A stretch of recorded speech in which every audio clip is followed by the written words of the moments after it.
What up, dude bros? I'm Frank. This is a video review of the Nerf Rival Apollo Deadpool Edition. Too long didn't read, it's the exact same as a normal Nerf Rival Apollo, but it has cool cosmetics. The perfect addition to the Deadpool Kronos blasters if you already own them. Let's get into the review. I'd like to take a moment to thank this video's sponsor, War Robots. War Robots is tactical 6v6 multiplayer robot combat. Choose from a variety of robots to define your gameplay. It's all about that strategery to play to your strengths and weaknesses. And check out them 3D graphics.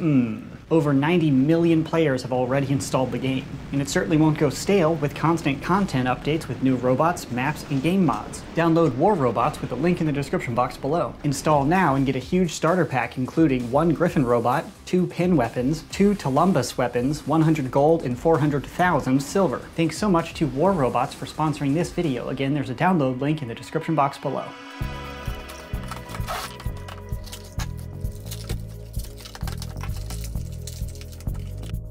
Included is the blaster, a 7-round magazine, a few red rival rounds, and the instructions. This Deadpool Apollo, again, is just a reskin of the standard Apollo, just like the Deadpool Kronos was a reskin of the original Kronos, even though this one came out before the regular Kronos. However, the Deadpool Apollo does not come with collector-style packaging at all, like the Deadpool Kronos twin pack that came with that cool vacuum form packaging. If you're already familiar with the Rival Apollo, this is the exact same. Being a Rival blaster, of course, it does not have a standard in-strike attachment lug for your barrel attachments, because the balls would not fit through the little barrel. But up in the front here, we have a standard Rival-style rail, and behind that is the priming handle to prime, pull back, and push forward.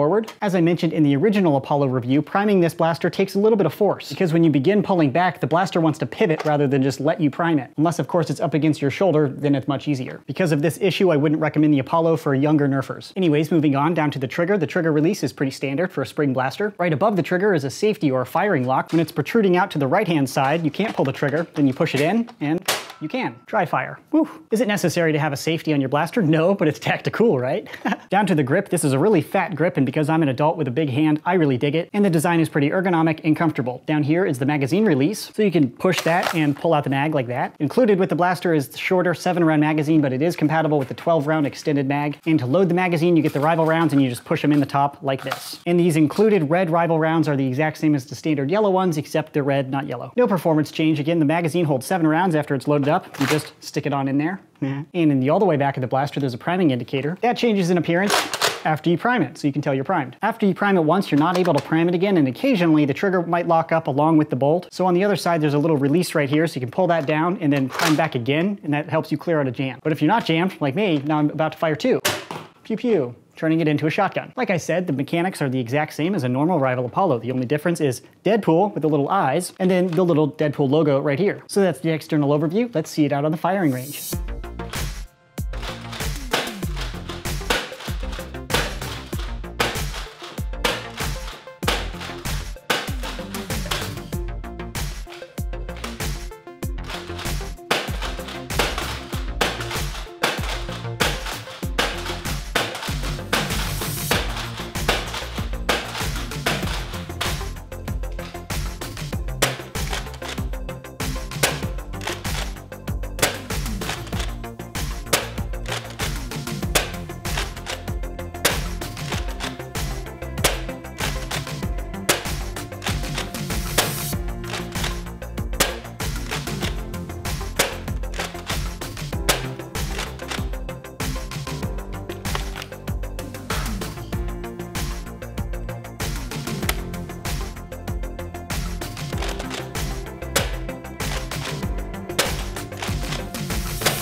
Firing the Deadpool Apollo, you guessed it, is exactly the same as the normal Rival Apollo. I put the blaster up on my chronograph and achieved an average velocity of 97 feet per second, which is right about the same as the old Apollo. And that 97 FPS chrono result is right in line with the other Rival blasters on the market. So performance is solid, and I did not have any jams or malfunctions to speak of. So overall opinion on the Deadpool Apollo. Overall, there's no reason not to like the blaster. It does cost quite a bit more than a normal Apollo, so the question, is it worth it to upgrade to the Deadpool Apollo from the standard Apollo, is completely up to you based based on how much you like Deadpool in the cosmetics of this particular blaster. I do want to repeat the packaging difference that I already mentioned. These Deadpool Chronos blasters were sold as sort of a collector's item with cool box art, and it felt sort of like an experience in itself just to unbox the products, which made that upcharge from the standard Chronos a little bit more worth it. This Deadpool Apollo really doesn't offer anything else other than the cosmetics. So I think collectors might shy away from it because it's not quite cool enough or collector-ish enough. Collector-ish, okay. And competitive nerfers probably don't want to pay almost twice as much just to have Deadpool written on the side of their blaster. But I also need to reiterate there's no objective reason to avoid this blaster. I didn't have any jams or malfunctions or any problems with it at all. But it's not quite the same collector experience, and in my opinion, the rival Helios makes the Apollo obsolete. But maybe I'm just being overly critical. Hopefully I've provided all of the information you need to make that purchase decision for yourself. If you'd like to buy the Deadpool Apollo, I'll leave a buy link in the description box below. That concludes this video review. Thanks so much for watching, and as always, bros,